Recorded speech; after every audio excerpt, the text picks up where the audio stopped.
I want our children to liberate their minds,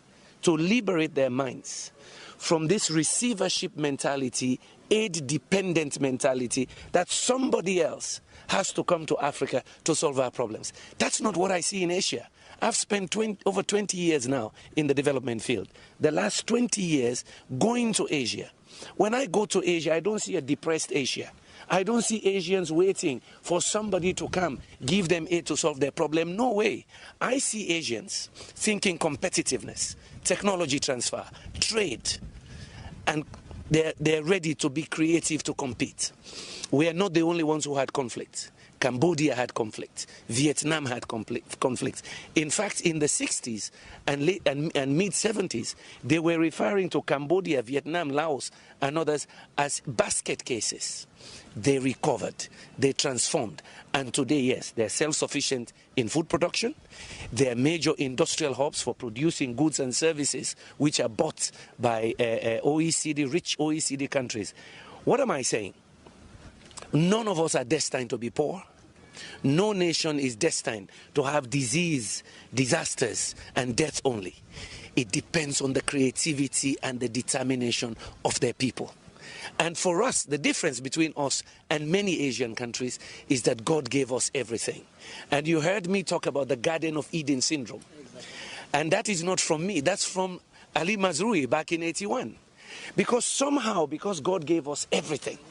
Every season something grows, and the minerals are everywhere. My country, they just discovered one of the largest species of diamond ever in the world, 706 carats.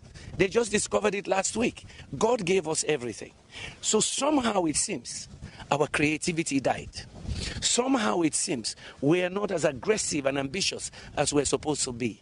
I want our children, since we may have failed them with all these isms you mentioned, yeah?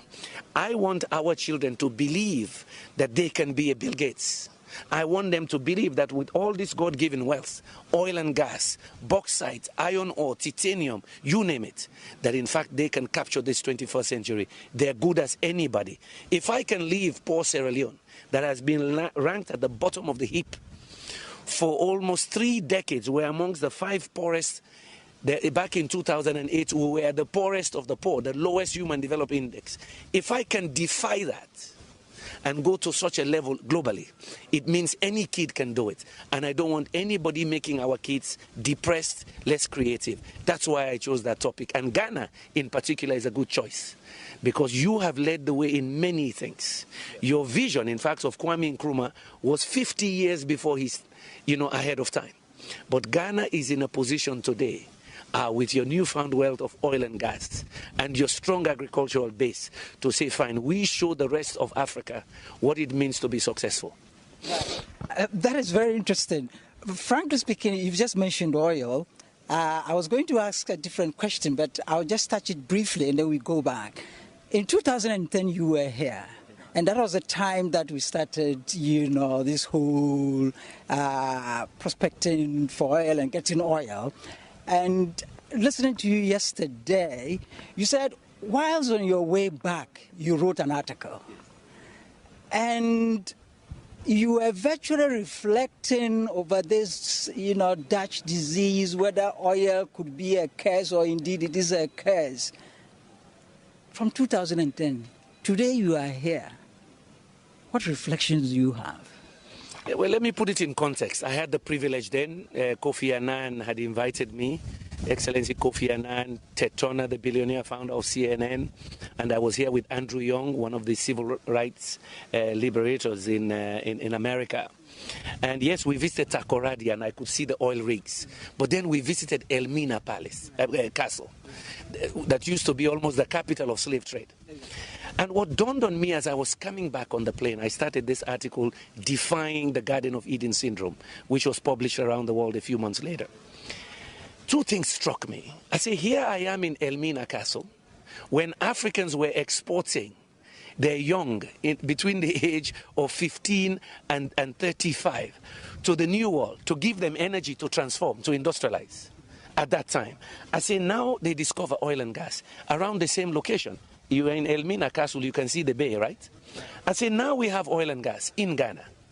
Will we do the same thing? Export oil and gas to light up the rest of the world and we remain in darkness?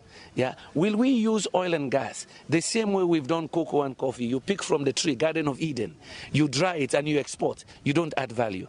I say now, can Ghana learn from other countries like Malaysia to say, fine, and both of you got independence at the same time. Now we have oil and gas. We immediately take a decision that we Ghanaians will begin to make plastics from our oil and gas. We immediately take the decision that we Ghanaians will now produce fertilizer to power our agriculture, because we're already one of the top agriculture producers of Africa, to make us even better agriculture producers, to use more fertilizer. And at the same time, with this new income, we diversify and drive industrialization for our children. You're over 20 million now. Yeah, that population, 26 million. I think by projections, you might be 35, 40 million in another 30 years, because we're having children like there's no tomorrow. You understand what I mean? That is what occurred to me. Can Ghana learn from the mistakes of Nigeria, but also learn from the successes of Malaysia? Yeah, to be able to transform now, to say, fine, God gave us oil and gas at the time that we are really now independent. There's no colonialism to blame. That we use this resource to propel our economy, and it is not unique. The Norwegians did it. The Malaysians, Petronas was a small player. Petronas, when they discovered gas in Malaysia, they didn't kill agriculture. They used the money to become #1 in oil palm.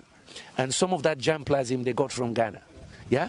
They used oil and gas to drive what they call agriculture-led industrialization. From there, they moved into other sectors to industrialize, to push again IT development.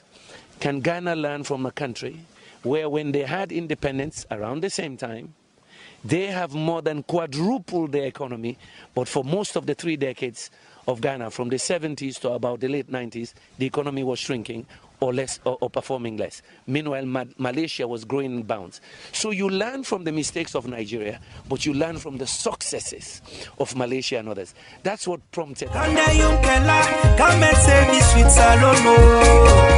Now you know we man there.